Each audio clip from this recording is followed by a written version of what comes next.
আমাদের সাথে ঢাকা বিশ্ববিদ্যালয় থেকে যোগ দিয়েছেন সহকর্মী নূরে আলম। নূরে আলম, শেষ দিনের প্রচারণায় প্রার্থীরা কিভাবে প্রচার করছেন, ছাত্র সংগঠনগুলো কি অভিনব কৌশল গ্রহণ করছে, আর প্রার্থীরা কি ভরসা দিচ্ছেন? আর আজকে তো একটা ঘটনাবহুল দিন গেল ঢাকা বিশ্ববিদ্যালয়ে ডাকসু নির্বাচনকে ঘিরে, সব পরিস্থিতি জানাবেন সার্বিক।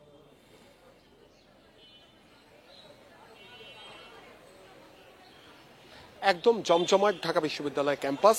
সকাল থেকেই প্রার্থীরা বিশ্ববিদ্যালয়ের বিভিন্ন একাডেমিক ভবনের সামনে প্রচারণা চালাচ্ছেন। শিক্ষার্থীদের কাছে তারা যাচ্ছেন, বিশ্ববিদ্যালয়ের সমস্যা সমাধানে তারা কি ভূমিকা রাখতে পারবেন সেই প্রতিশ্রুতি শিক্ষার্থীদের দিচ্ছেন।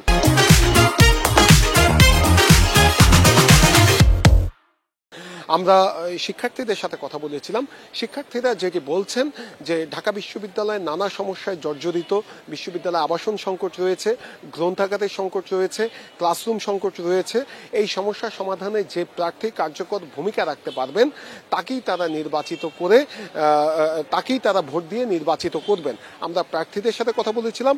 প্রার্থীরা বলছেন যে নির্বাচনের এখন পর্যন্ত যে পরিবেশ সেটি সুষ্ঠু পরিবেশ বিরাজ করছে মাঠে, কিন্তু সামাজিক যোগাযোগ মাধ্যমে ব্যাপক অপপ্রচার চলছে। ছাত্র দলের ভিপি প্রার্থী সহ অন্যান্য প্রার্থীরা অভিযোগ করছেন যে তাদের প্যানেলের প্রার্থীদেরকে নিয়ে নানা ধরনের গুজব ছড়ানো হচ্ছে, নানাভাবে ব্যাশিং করা হচ্ছে, নানা অপপ্রচার চালানো হচ্ছে। এই বিষয়ে বিশ্ববিদ্যালয় কর্তৃপক্ষের কাছে অভিযোগ দেয়া হলেও কোনো ব্যবস্থা নেওয়া হচ্ছে না। ছাত্র শিবিরের প্রার্থীরাও একই ধরনের অভিযোগ করছেন। তারা বলছেন তাদের প্রার্থীদেরকে নিয়েও নানা ধরনের অপপ্রচার গুজব ছড়ানো হচ্ছে, কিন্তু বিশ্ববিদ্যালয় কর্তৃপক্ষ তেমন কোনো ব্যবস্থা নিচ্ছেন না।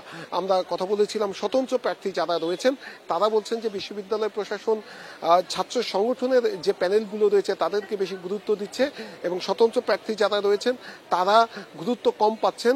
আর তারাও এই যে প্যানেলগুলো রয়েছে সেই প্যানেলের প্রার্থীদের বিষয়ে অভিযোগ দিচ্ছেন, কিন্তু বিশ্ববিদ্যালয় কর্তৃপক্ষ তেমন কোনো ব্যবস্থা নিচ্ছেন না। আমরা সামগ্রিকভাবে বিশ্ববিদ্যালয় কর্তৃপক্ষের সাথে কথা বলেছিলাম। প্রধান নির্বাচনী কর্মকর্তা তিনি আমাদেরকে জানিয়েছেন এখন পর্যন্ত মাঠের পরিবেশ সুষ্ঠু রয়েছে, এই ধারা একদম ভোটের দিন পর্যন্ত বজায় থাকবে। সেই সঙ্গে সামাজিক যোগাযোগ মাধ্যমে যে গুজব ছড়ানো হচ্ছে, সেই সব গুজব ছড়ানো হলেও সেই গুজবে শিক্ষার্থীদের কান না দেওয়ার আহ্বান জানিয়েছেন।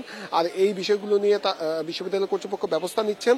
তারা বিটিআরসি সহ আইন শৃঙ্খলা রক্ষাকারী বাহিনীর সদস্যদের সাথে এই সাইবার টিম যেটি রয়েছে তাদের সাথে যোগাযোগ রক্ষা করছেন, যাতে নির্বাচনকে কেন্দ্র করে কোনো ধরনের গুজব না ছড়ায়, এবং গুজব ঠেকানোর জন্য শিক্ষার্থীদের প্রতিও আহ্বান জানিয়েছেন যে সামাজিক যোগাযোগ মাধ্যমে কোনো গুজবে কান না দেওয়ার জন্য একদম সুষ্ঠু পরিবেশে ভোট হবে। যখনই অভিযোগ পাওয়া যাবে তখনই ব্যবস্থা নেওয়া হবে। আর নির্বাচনকে কেন্দ্র করে যে বুথ 710টি বুথ ছিল সেই বুথের সংখ্যা 100টি বাড়ানো হয়েছে, বাড়িয়ে 810 করা হয়েছে। শিক্ষার্থীরা অর্থাৎ যারা বাসায় থাকে, হলের বাইরে থাকে, সেই শিক্ষার্থীরা যাতে নির্বিঘ্নে ভোট দিতে আসতে পারে সেই জন্য বাসের সংখ্যাও বাড়ানো হয়েছে, ট্রিপের সংখ্যা বাড়ানো হয়েছে। এবং ভোটের যে সময় 8টা থেকে 4টা, এই 8টা থেকে 4টার মধ্যে ভোট গ্রহণ শেষ হবে বলে বিশ্ববিদ্যালয় কর্তৃপক্ষ আশা প্রকাশ করেছেন। যদি এরপরও ভোটার থাকে তাহলে যতক্ষণ পর্যন্ত ভোটার থাকবে ততক্ষণ পর্যন্ত ভোট নেওয়া হবে বলে বিশ্ববিদ্যালয় কর্তৃপক্ষ আমাদেরকে জানিয়েছেন। তো এই ছিল আমার কাছে সবশেষ তথ্য। ডাকসু নির্বাচনের শেষ দিনের প্রচারণার বিষয়ে জানাচ্ছিলেন সহকর্মী নূরে আলম।